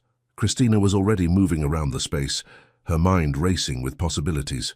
The natural lighting is perfect for photography, and if you added some subtle uplighting along the beams, some carefully placed florals. She trailed off, realizing both men were watching her with amused expressions. Sorry, she said, feeling heat creep up her neck. I get a little carried away. Don't apologize, Anderson said, his voice warm with admiration. This is what you do. This is your gift. The genuine pride in his voice made her chest tight with emotion. Blake had always made her feel like her passion for her work was excessive, dramatic. Anderson looked at her like her enthusiasm was something wonderful. He's right, James added. I can practically see the events taking shape as you talk. You have an incredible vision. They spent another hour touring the resort's other amenities. The spa, the wine cellar perfect for intimate tastings, the outdoor terraces that could serve as cocktail spaces. By the time they returned to the main lodge for lunch, Christina's head was spinning with creative possibilities. This could be huge for both of us, she told Anderson quietly, as James went to check on their lunch reservations. The revenue potential, the prestige clients this could attract. I know, he said, but he was looking at her with an expression that had nothing to do with business. You're amazing, you know that? Watching you work, seeing how your mind processes these spaces. Anderson, she started, but he stepped closer, close enough that she could smell his cologne. I can't stop thinking about last night, he said quietly, his voice low enough that only she could hear. About kissing you, about how right it felt. Her breath caught. We're in public, I know, and tonight, after we finish the business discussions, I want to talk to you, really talk, about what this means, about what we're doing. Before she could respond, James returned with news that their table was ready, but as they walked toward the restaurant, Christina felt like she was floating. Anderson wanted to talk. He wanted to figure out what came next. Maybe, she thought, stealing a glance at his profile, some risks really are worth taking. The afternoon flew by in more detailed discussions about pricing, logistics, and timeline possibilities. By the time they were saying goodbye to James and loading their bags into Anderson's car, Christina felt like they'd accomplished something significant. I think we have a deal, Anderson said, as they pulled away from the resort. James is exactly the kind of client we want to work with. I think you're right, she agreed. This could be the beginning of something really special. He glanced over at her, his gray eyes warm. I hope so. In more ways than one. As they began the drive back toward the city, the weight of everything that had changed in just 24 hours settled around them. The successful business meeting, the kiss that had shifted everything, the promise of more conversations to come. Whatever happens next, Christina thought, watching the Vermont mountains fade in the rearview mirror, there's no going back to the way things were.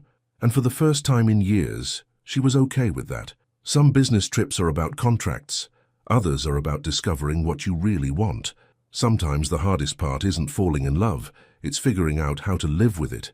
Monday morning in Manhattan felt like stepping into a different universe. The Vermont mountains and romantic terraces seemed like a beautiful dream as Christina stood in her Harlem apartment, staring at her reflection in the bathroom mirror. The woman looking back at her had the same face, the same dark eyes and full lips, but something fundamental had changed. You kissed your boss, she reminded herself, applying mascara with hands that trembled slightly. Your gorgeous, successful, completely off-limits boss.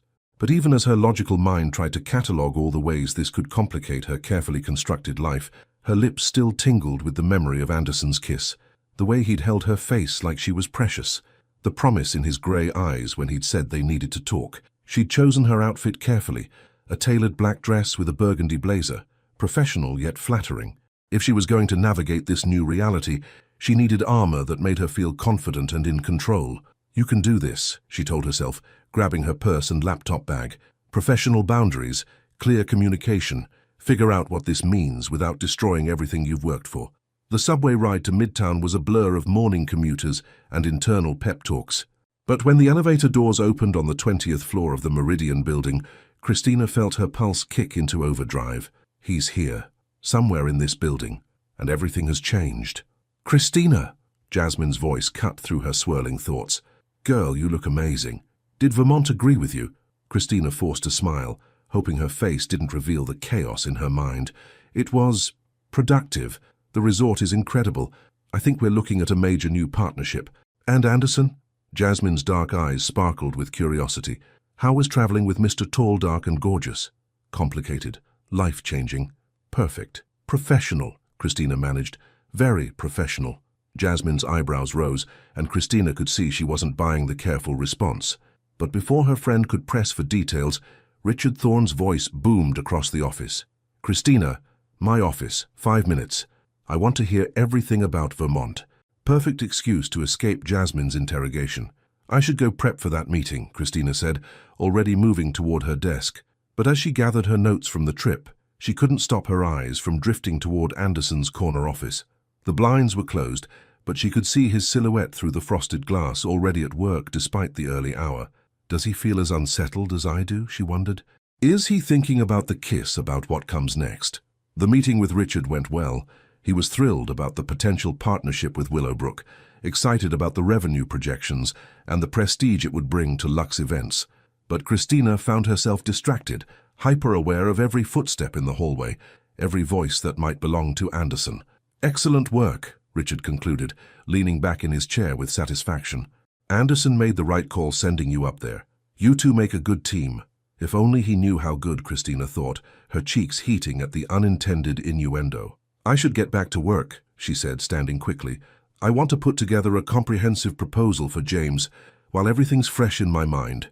She escaped to her desk and threw herself into work, using spreadsheets and timelines as shields against the emotional chaos swirling in her chest.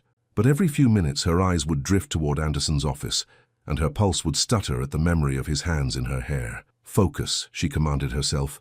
This is your career, your future. Don't let one kiss, no matter how perfect, derail everything you've built. But God, what a kiss it had been. At 11:30, her phone buzzed with a text from an unknown number. Lunch? We should talk. Her heart hammered against her ribs as she stared at the message. Part of her wanted to say yes immediately, to rush to wherever he wanted to meet, and figure out what this new reality looked like. But the rational part of her mind, the part that had learned hard lessons about mixing personal and professional, urged caution. She typed and deleted half a dozen responses before settling on, rain check? Crazy busy with the Vermont proposal. Maybe later this week. The response came back almost immediately. Of course. Take your time. We'll talk when you're ready. The understanding in his message made her chest tight with emotion. Blake would have been pushy, demanding, would have made her feel guilty for prioritizing work. Anderson was giving her space to process, to figure things out on her own timeline, which somehow made her want to see him even more. The rest of the week passed in a strange dance of near misses and stolen glances. They attended the same meetings, exchanged professional pleasantries in the elevator, collaborated on the Willowbrook proposal with careful efficiency. But underneath the professional veneer, Christina was acutely aware of every shared look, every accidental brush of fingers when passing documents. Anderson seemed to be following her lead, maintaining perfect professional boundaries, while his eyes held promises of deeper conversations to come. It should have been reassuring. Instead, it made her want him more. This is ridiculous, she thought Friday afternoon, watching him present quarterly projections to the team. You're a grown woman. Figure out what you want and deal with it.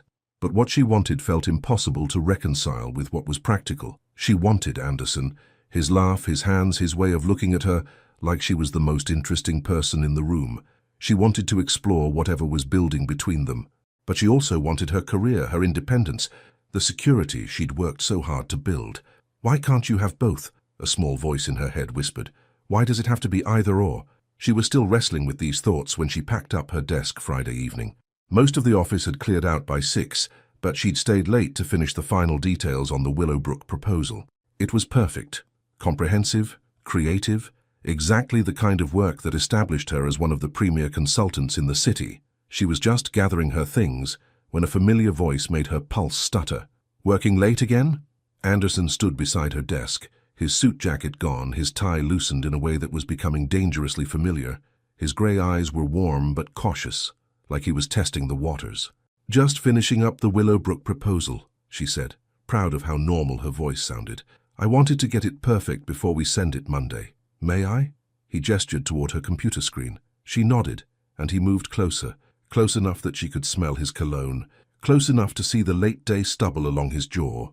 As he read through her work, she found herself studying his profile. The strong line of his nose, the way his dark hair fell across his forehead, the slight smile that curved his lips as he scrolled through her detailed plans. "This is incredible," he said finally, turning to face her. "Christina, this is the kind of proposal that wins industry awards. James is going to be blown away." Pride warmed her chest at his genuine admiration. "Thank you. That means everything. I mean it." His hand moved toward hers on the desk, then stopped just short of touching. "You're brilliant at this. Watching you work, seeing how your mind creates these experiences." The unfinished sentence hung in the air between them, charged with everything they weren't saying. Christina stared down at their almost touching hands, remembering the warmth of his fingers against hers in Vermont. "Anderson," she started, then stopped, not sure what she wanted to say. "I know," he said softly. "This is complicated. I know you need time to process everything that happened in Vermont. I'm not trying to rush you or pressure you into anything." The gentleness in his voice, the understanding, made her chest tight with emotion. "It's not that I don't want—" She trailed off, frustrated by her inability to articulate the chaos in her heart. "What is it then?" She looked up at him, seeing the genuine concern in his grey eyes, the way he was trying so hard to give her space while clearly wanting to be closer. "It's that I want it too much," she admitted quietly. "This job, this company, it's everything I've worked for, and you— God, Anderson, you scare me because I want you in ways that could mess up everything I've built." His expression softened, and this time he did reach for her hand, his fingers warm and strong as they closed over hers. "What if it doesn't mess things up?" he asked gently. "What if it makes everything better? And what if it doesn't? What if we try this and it destroys our working relationship? What if—" Christina, her name on his lips, stopped her spiral of worry. "What if we stop asking what if and start asking what do we want?" She stared into his eyes, seeing the hope and fear and desire there, feeling the echo of all those emotions in her own chest. "I want you," she whispered, the words slipping out before she could stop them. "I want this, but I'm terrified." His smile was soft and understanding.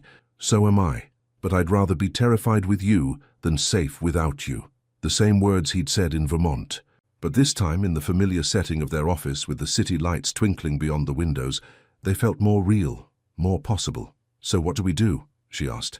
"We take it slow. We figure it out together. We don't let fear make our decisions for us." His thumb traced circles on her knuckles, a gesture that was becoming beautifully familiar. "And we start with dinner. Tomorrow night. Not business. Just us." Her heart raced at the invitation, at the promise in his voice. "A real date?" "A real date," he confirmed, "if you want it to be." She studied his face, seeing the vulnerability beneath his confident exterior, the way he was putting himself out there, despite the professional complications. "Stop overthinking," she told herself. "Stop being afraid of what might go wrong and start thinking about what could go right." "Okay," she said, surprising herself with the steadiness of her voice. "Yes, I'd like that." His smile was brilliant, transforming his entire face. "Really?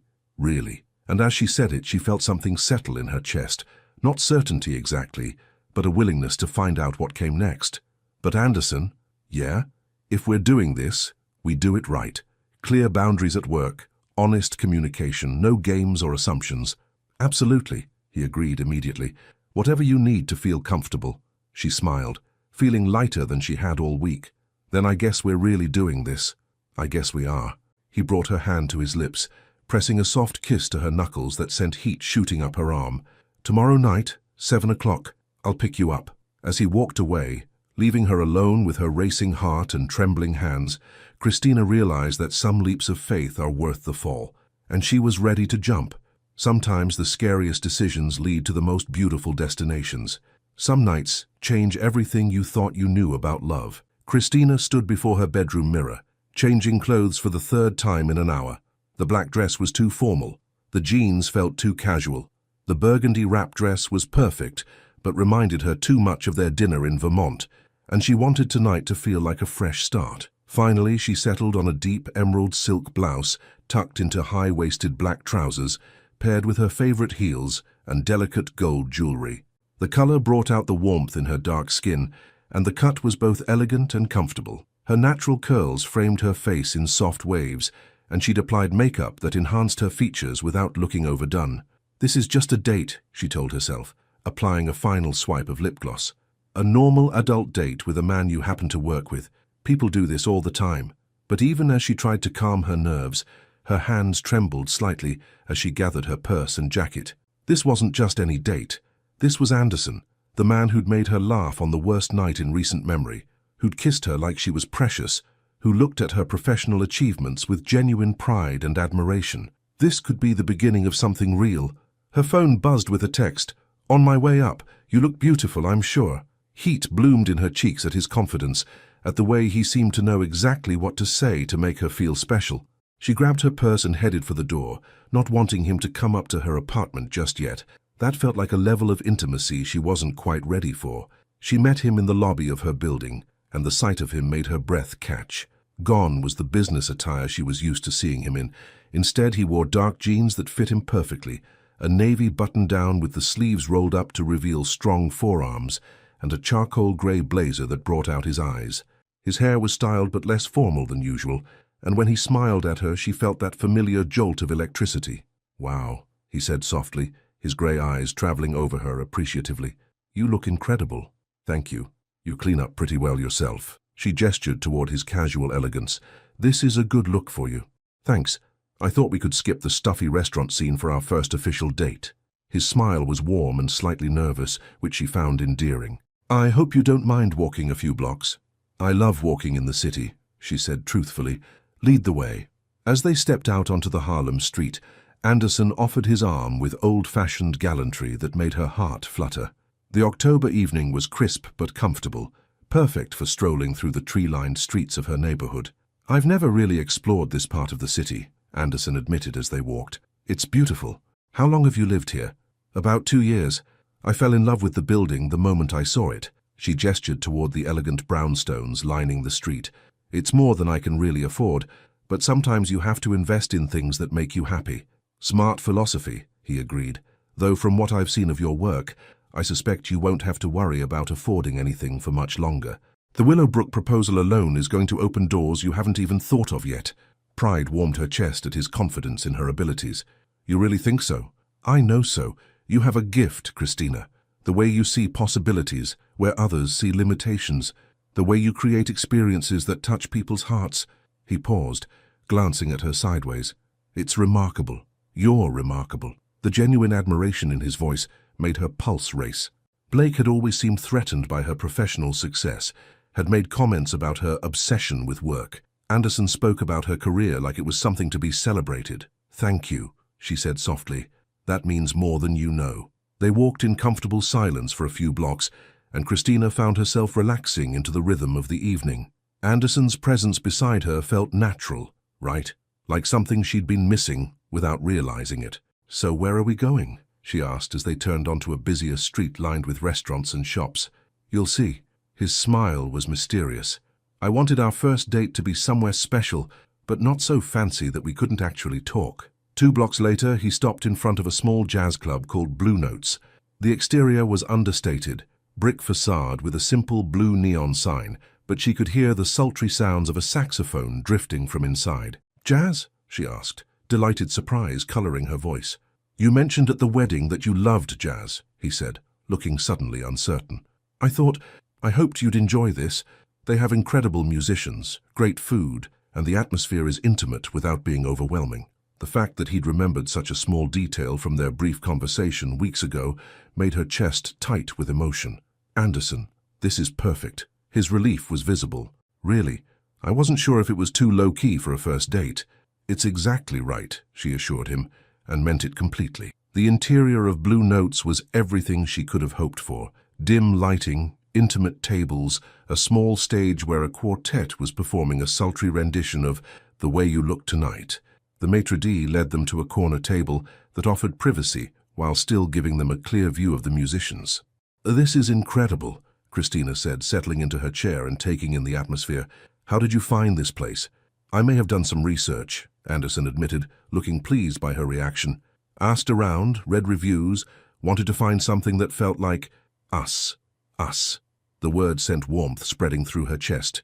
They were an us now, tentatively but officially. Over dinner, incredible seafood and perfectly prepared vegetables that complemented rather than competed with the music, they talked about everything and nothing. Anderson told her about growing up in Boston, about his parents who'd built their own business from nothing, and taught him the value of hard work and integrity. She shared stories about her childhood in Atlanta, about her grandmother, who taught her to see beauty in everyday moments. "She sounds like an amazing woman," Anderson said after Christina finished telling him about her grandmother's garden, where she'd learned to appreciate how individual elements could come together to create something beautiful. "She was. She died when I was in college, but—" Christina paused, surprised by how easy it was to share these memories with him. "She's the reason I do what I do. She taught me that creating beauty, making people feel special, that's not frivolous. It matters." "It does matter," Anderson agreed, his grey eyes serious. "What you do, the way you make people's most important moments perfect, that's not just a job, Christina. That's a calling." The understanding in his voice, the way he saw her work as something meaningful rather than just profitable, made her fall a little deeper. As the evening progressed, she found herself studying his face as he listened to the music, noting the way his eyes crinkled when he laughed, the elegant line of his hands as he gestured while telling stories. When a slow, sultry number began, he stood and offered his hand. "Dance with me," he asked, his voice low and warm. She let him lead her to the small dance floor, where a few other couples swayed to the intimate music. His arms came around her with familiar warmth, and she melted into his embrace, remembering their first dance at the wedding, but knowing this was different, more real, more theirs. "I've been wanting to hold you like this again," he murmured against her ear, his breath sending shivers down her spine.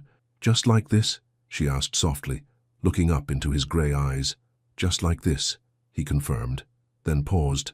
"Well, maybe with fewer clothes between us." The boldness of his admission, delivered with a slight smile that was both innocent and devastating, made heat pool low in her belly. "Anderson, too much?" he asked, but his eyes were dancing with mischief.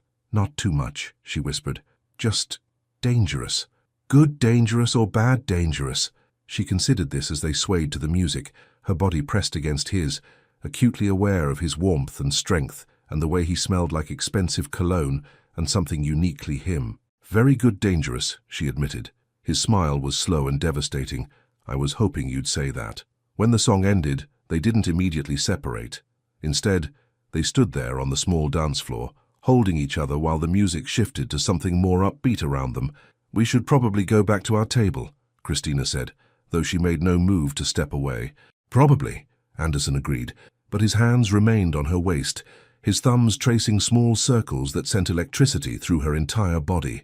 "People are starting to stare," she pointed out. "Let them," he said, his voice rough with want. "You're beautiful, and I'm the luckiest man in this room." The intensity in his grey eyes made her breath catch. She'd never had a man look at her like this, like she was the answer to every question he'd never known to ask. This is how it should feel, she realized. This is what I was missing. Back at their table, conversation flowed even more easily than before. Anderson was funny, intelligent, thoughtful in ways that surprised her.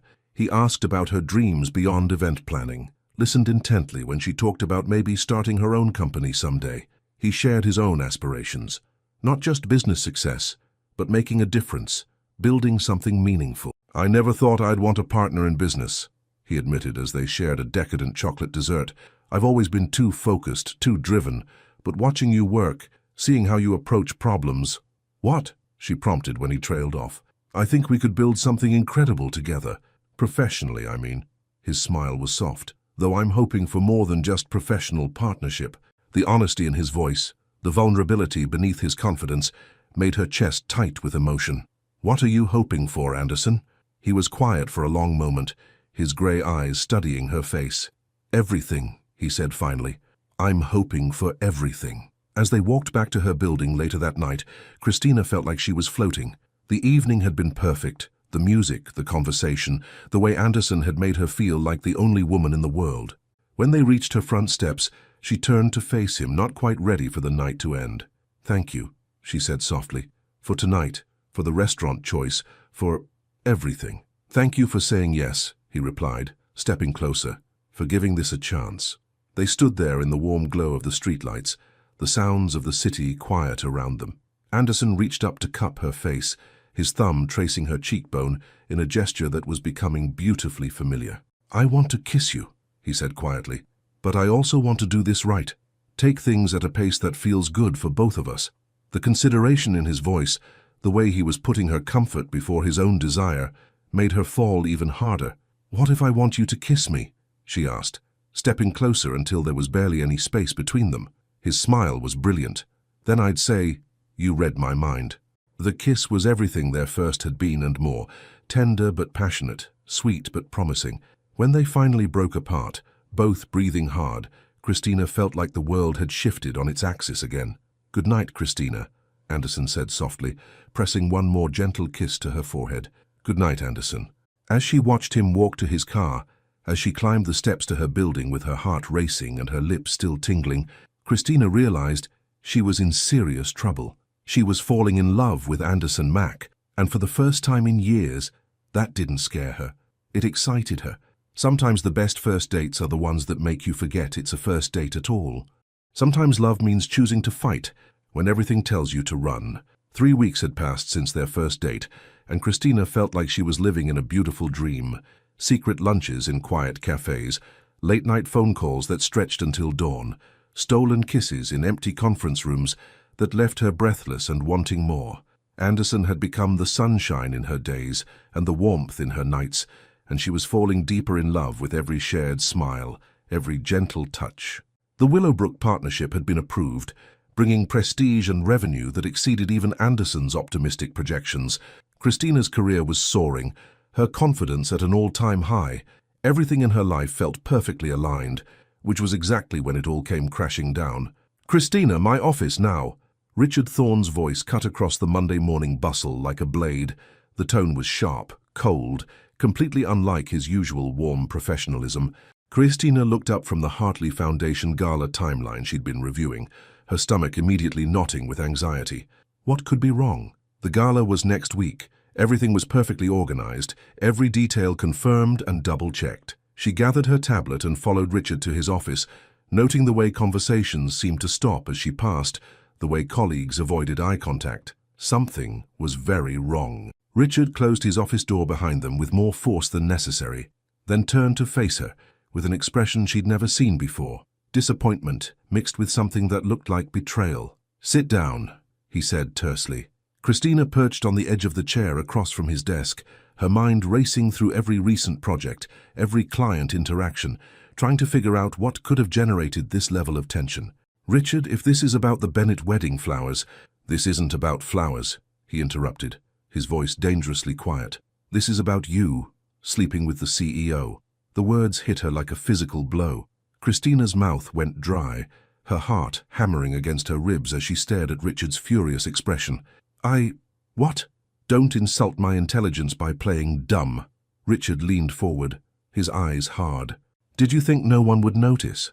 The way you two look at each other, the fact that you've both been leaving early on the same days, the intimate conversation I witnessed in the conference room last Thursday, when Anderson had stayed late to help her with venue logistics, when they'd gotten caught up in discussing the Hartley timeline, and he'd moved close enough to point out details on her laptop screen, when she'd turned to ask him a question and found his face inches from hers, when they'd shared a moment of charged silence before remembering where they were. "Richard, it's not what you think. It's exactly what I think," he snapped. "You're having an affair with Anderson Mack, and it's compromising this entire company." The word affair made her flinch. It sounded sordid, cheap, nothing like the beautiful connection she and Anderson had been building. "We're not having an affair," she said quietly, trying to keep her voice steady. "We're dating, we're adults, and we're handling it professionally." Richard's laugh was bitter. "Professionally? Christina, half the office is talking about the favoritism, about how you got the Vermont assignment, how suddenly you're involved in every major decision. People are questioning whether your recent success is based on talent or who you're sleeping with." Each word was like a knife to her chest. Everything she'd worked for, every achievement she'd earned through late nights and creative vision and sheer determination, reduced to gossip about sleeping her way to the top. "That's not true," she whispered, but even as she said it, she could see how it looked from the outside. The timing of their relationship, her sudden involvement in high-profile projects, Anderson's obvious preference for her ideas in meetings. Isn't it? Richard's voice was relentless. The Willowbrook contract. Do you think you would have gotten that assignment if you weren't involved with Anderson? The Hartley Gala management role that should have gone to someone with more experience. The raise that went through without the usual review process. Raise? Christina's heart stopped. What raise? Richard's expression shifted from anger to something like pity. The salary increase Anderson approved last week. 15,000, effective immediately. You didn't know. The room seemed to tilt around her. Anderson had given her a raise without telling her, without discussing it, without even mentioning it during their intimate conversations about work and dreams and building something together, because he knew how it would look, because he knew she'd refuse it if she realized the optics. I need to talk to Anderson, she said, standing on unsteady legs. He's in a board meeting until noon, Richard said, his voice slightly gentler now. Christina, I like you. I think you're incredibly talented. But this situation, it's becoming toxic for the company. People are questioning every decision, every promotion, every project assignment. What are you saying? Richard was quiet for a long moment. His expression conflicted. I'm saying that something needs to change. Either the relationship ends, or one of you needs to find another position. The ultimatum hung in the air between them like a death sentence. Choose Anderson or choose her career. Choose love or choose everything she'd worked to build. How long do I have? She asked, her voice barely above a whisper. End of the week, Richard said quietly. I'm sorry, Christina. I really am. Christina spent the rest of the morning in a haze of numb shock, going through the motions of work while her mind reeled with the implications of Richard's ultimatum. Every glance from colleagues felt loaded with judgment. Every whispered conversation seemed to be about her. Is this what Blake felt like? She wondered bitterly. When people found out about his affairs, when his professional reputation became tangled with his personal choices. But this was different, wasn't it? She and Anderson weren't cheating, weren't hurting anyone. They were two consenting adults who'd found something real and beautiful together, except that apparently it was hurting her reputation, her career, everything she'd worked for. When Anderson's board meeting finally ended, she was waiting outside his office like a woman preparing for execution. He emerged looking relaxed and happy, his grey eyes lighting up the moment he saw her. Hey, beautiful, he said softly, moving closer with that warm smile that usually made her heart flutter. I was hoping I'd see you before lunch. Want to grab something together? We need to talk, she said quietly. Your office. Now. Something in her tone made his expression shift from warmth to concern. He unlocked his office door and gestured for her to enter, closing it behind them with a soft click. What's wrong? He asked immediately, studying her face with worried grey eyes. Did you give me a raise? The question came out sharper than she'd intended. Anderson's slight wince told her everything she needed to know. Christina, $15,000, without discussing it with me, without even telling me. She crossed her arms, trying to hold herself together. Why? Because you deserved it, he said simply. Your work on the Willowbrook project alone justified it, and your contributions to the company have been, or because we're sleeping together. The crude phrasing made him flinch. Don't reduce what we have to that. That's what everyone else is calling it, she said bitterly. That's what Richard called it when he gave me an ultimatum this morning. Anderson's face went very still. What kind of ultimatum? The relationship ends or one of us leaves the company. She watched his expression harden, saw the moment when the implications hit him. People are talking, Anderson. They think my recent success is because I'm sleeping with you. They think everything I've achieved is because of favoritism instead of talent. That's bullshit, Anderson said fiercely. You're the most talented consultant this company has ever had. Anyone who suggests otherwise is right, she interrupted quietly. They're right. About the optics, about how this looks. I got the Vermont assignment right after we met. I got the Hartley project after we kissed. I got a raise after we started dating. How does that look to everyone else? Anderson was quiet for a long moment, his jaw clenched as he processed her words. What are you saying? I'm saying that maybe Richard is right. Maybe this was a mistake. No. The word came out sharp, definitive. Don't do this, Christina. Don't let fear and other people's jealousy destroy what we have. What we have is beautiful, she said, her voice breaking slightly, but it's costing me everything else. My reputation, my credibility, the respect of my colleagues. I've worked too hard to build my career to watch it crumble because people think I'm sleeping my way to success. Then quit, Anderson said suddenly, his grey eyes intense. Come work with me on something new. We'll start our own company, build something together where no one can question your achievements.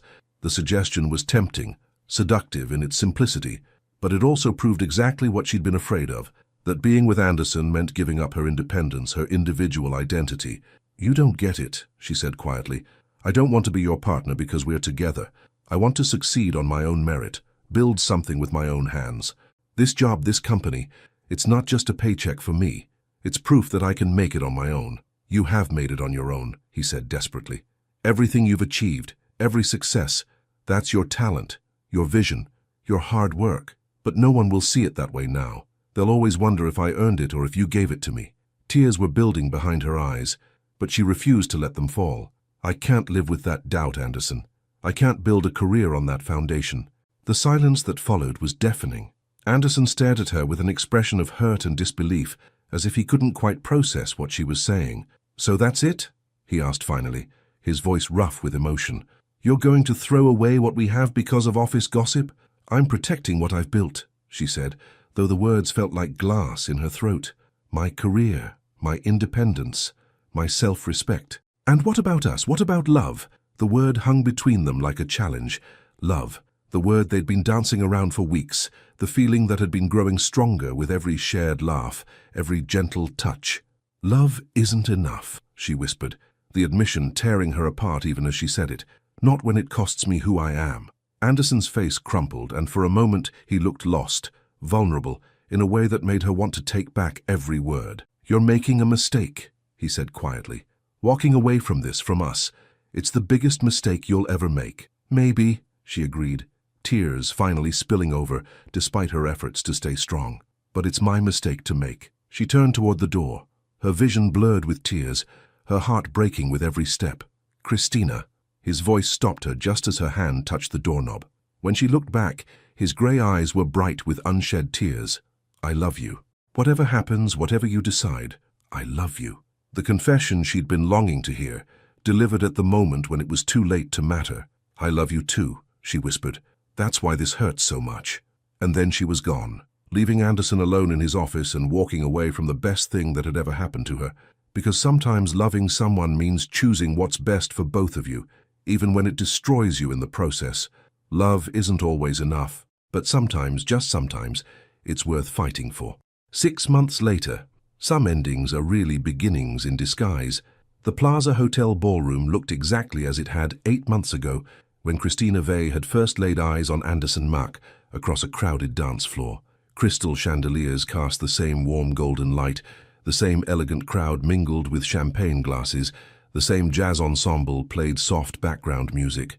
But the woman standing near the windows, watching the spring sunset paint Manhattan in shades of rose and gold, was different from the one who'd once hidden behind a stranger to avoid her ex-boyfriend. Christina adjusted the strap of her midnight blue gown, a deliberate choice, the same color she'd worn that first night, and surveyed the event she'd spent 3 months planning. The Children's Hospital Gala was her masterpiece, the culmination of 6 months of building her own consulting firm from the ground up.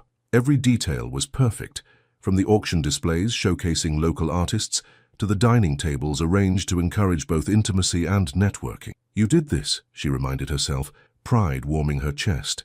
All on your own. Ms. Vey, a young woman with a headset, approached her with professional efficiency. The auction is ready to begin whenever you give the signal. Thank you, Miranda. Let's start in 5 minutes. Her assistant nodded and disappeared into the crowd, speaking quietly into her headset. Christina had hired Miranda straight out of college, bright, eager, with the same passion for creating memorable experiences that had driven Christina's own career. Building Vey events from nothing had been the hardest thing she'd ever done, but also the most rewarding. Every client, every successful event, every glowing review was proof that she could succeed on her own terms.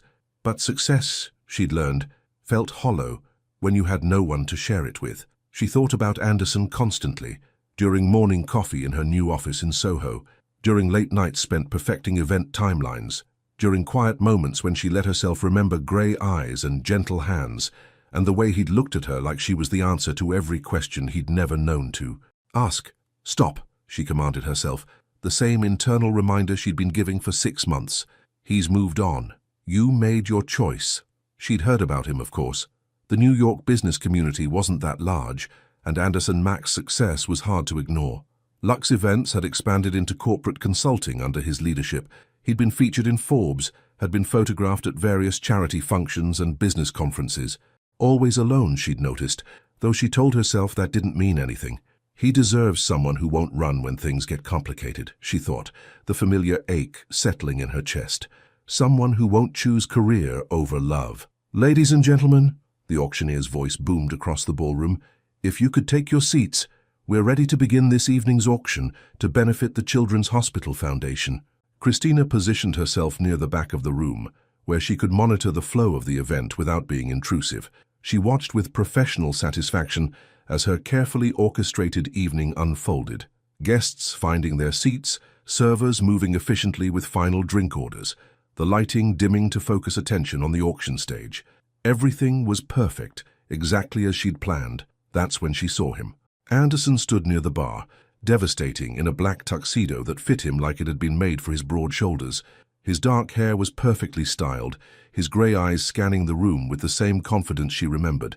But there was something different about him, a weariness around his eyes, a weight to his posture that spoke of months of long days and longer nights. He looks tired, she thought, her heart clenching with unexpected concern. When was the last time he took a vacation? For a moment their eyes met across the crowded ballroom, and time seemed to stop. The noise of the auction, the chatter of guests, the clink of glasses, everything faded into background noise as Anderson's gaze held hers, with an intensity that made her breath catch. He's here. He's actually here. Then someone blocked her view, and the moment was broken. Christina shook her head, trying to refocus on her professional responsibilities. The auction was going well, with bidding fierce for several pieces. The Children's Hospital would exceed their fundraising goals by a significant margin. Focus on the job, she told herself. This is what you chose. But even as she moved through the crowd, checking on details and ensuring her clients were happy, she was hyper-aware of Anderson's presence somewhere in the room. She caught glimpses of him throughout the evening, bidding generously on a painting by a young artist, laughing at something an older woman said, always gracious and charming with everyone who approached him. Just like the night we met, she remembered. Confident but kind, powerful but approachable. The auction concluded to enthusiastic applause, and guests began to move toward the dance floor as the jazz ensemble transitioned to more danceable numbers. Christina was congratulating the hospital administrator on the evening's success when a familiar voice made her heart stop. "Excuse me, but could I steal Ms. Vey for a moment?" She turned slowly, her pulse racing, to find Anderson standing just behind her. Up close, he was even more devastating. The sharp line of his jaw, the way his tuxedo emphasized his tall frame, the subtle cologne that brought back memories of Vermont mountains and whispered confessions. "Mr. Mack," she said, proud of how steady her voice sounded, "I didn't expect to see you here tonight. The hospital foundation is important to me," he said, his grey eyes never leaving her face. "My sister spent time here when we were kids. Leukemia. She's fine now," he added quickly, seeing her expression of concern. "But I never forgot how the staff made a terrifying experience bearable for our family." Of course, she thought, of course he has deeply personal reasons for being here. "It's not about me at all." "That's wonderful that she recovered," Christina said sincerely. "And thank you for your generous bidding tonight. The foundation will put it to excellent use." "Actually," Anderson said, "I was hoping we could talk, privately, if you have a moment." Every instinct told her to say no, to maintain the professional distance she'd worked so hard to establish. But something in his voice, a vulnerability beneath the confident exterior, made her nod. "Of course. There's a quiet terrace upstairs." She led him to the elevator, hyper-aware of his presence beside her in the small space. The terrace on the hotel's top floor was deserted, offering privacy and a breathtaking view of the city lights twinkling below. "So," she said, turning to face him once they were alone, "what did you want to talk about?" Anderson was quiet for a long moment, his hands clasped behind his back as he looked out over the city. "I've been thinking about what you said. That last day in my office. About earning success on your own merit. About not wanting to be seen as someone who slept her way to the top." Christina's chest tightened at the memory. "Anderson, you were right," he continued, his voice quiet but steady. "I handled things badly. The raise, the assignments, the way I mixed personal feelings with professional decisions. I put you in an impossible position." "You were trying to help," she said softly. I was trying to take care of you, he corrected, but what you needed was the space to take care of yourself, to prove, to yourself and everyone else, that your success was entirely your own. He turned to face her, and the understanding in his grey eyes made her breath catch. And you have, he said simply. Vey Events is the talk of the industry. The Morrison wedding, the tech company launch, tonight's gala. You've established yourself as one of the premier consultants in the city, all on your own. Pride warmed her chest, but it was tempered by the ache of missing him. Thank you. That means everything, coming from you. It's just the truth. He stepped closer, close enough that she could see the silver flecks in his grey eyes. You're remarkable, Christina. You always were. I just wish I'd been smart enough to see that you needed to prove it to yourself before you could believe it. The sincerity in his voice, the genuine admiration, made tears prick at the corners of her eyes. I missed you, she whispered before she could stop herself. I missed you too, he said softly. Every day, every moment, I tried to move on, tried to convince myself that what we had was just infatuation, but what? But nothing I've accomplished in the last 6 months has meant anything without you to share it with. His hand moved toward her face, then stopped just short of touching. I love you, Christina. I never stopped loving you. And if there's any chance, any possibility that you might feel the same way, I want to try again. Her heart hammered against her ribs as she studied his face, seeing the hope and fear warring in his expression. I love you too, she admitted, the words spilling out like a dam breaking. I've never stopped loving you. But Anderson, the complications are manageable, he said firmly. We're both established in our careers now. You have your own company, I have mine. We can build something together as equals, as partners in every sense of the word. What are you saying? I'm saying that Mac Enterprises has been looking for an exclusive event planning partner, someone who understands luxury markets, who can create experiences that reflect our brand values. His smile was warm, hopeful. Interested in a business proposal? She stared at him, understanding dawning. You want to offer me a contract? A real business partnership? The most lucrative contract of your career, he confirmed, completely above board, negotiated by lawyers, everything professional and proper. You'd maintain full creative control, your company would get top billing, and there would be no question about favoritism or impropriety. And personally? She asked, her voice barely above a whisper. Personally, he said, finally reaching up to cup her face with gentle hands. I want everything. I want to wake up next to you every morning. I want to celebrate your successes and support you through challenges. I want to build a life with you that honors both our independence and our love for each other. Tears were flowing freely now, months of suppressed emotion finally breaking free. Are you asking me to marry you? Not yet, he said with a soft laugh.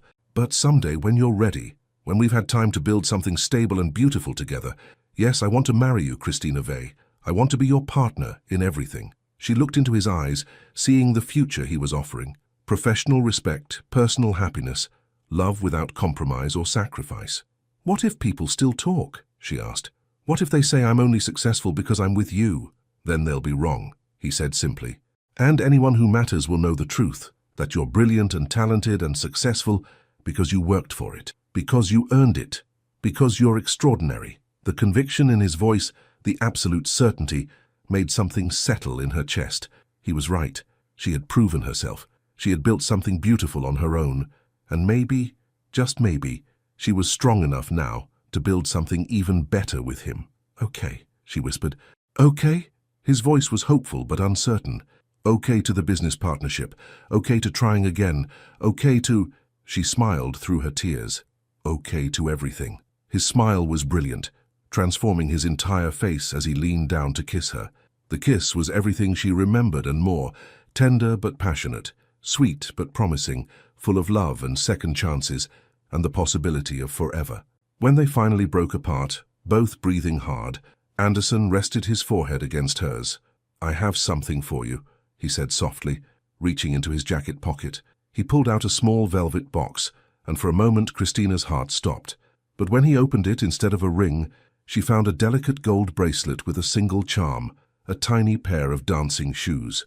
To remember where we started, he said quietly, fastening it around her wrist with gentle fingers, and to promise where we're going.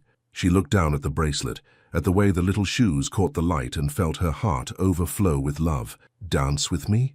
He asked, extending his hand just as he had that first night. Always, she said, placing her hand in his. As they swayed together on the quiet terrace, the city lights twinkling around them like stars, Christina realized that some stories do have perfect endings. Not because everything goes according to plan, but because the people in them are brave enough to fight for what matters. And what mattered was love. What mattered was choosing each other, again and again, through complications and challenges and the beautiful mess of building a life together. "I love you," she whispered against his ear as they danced.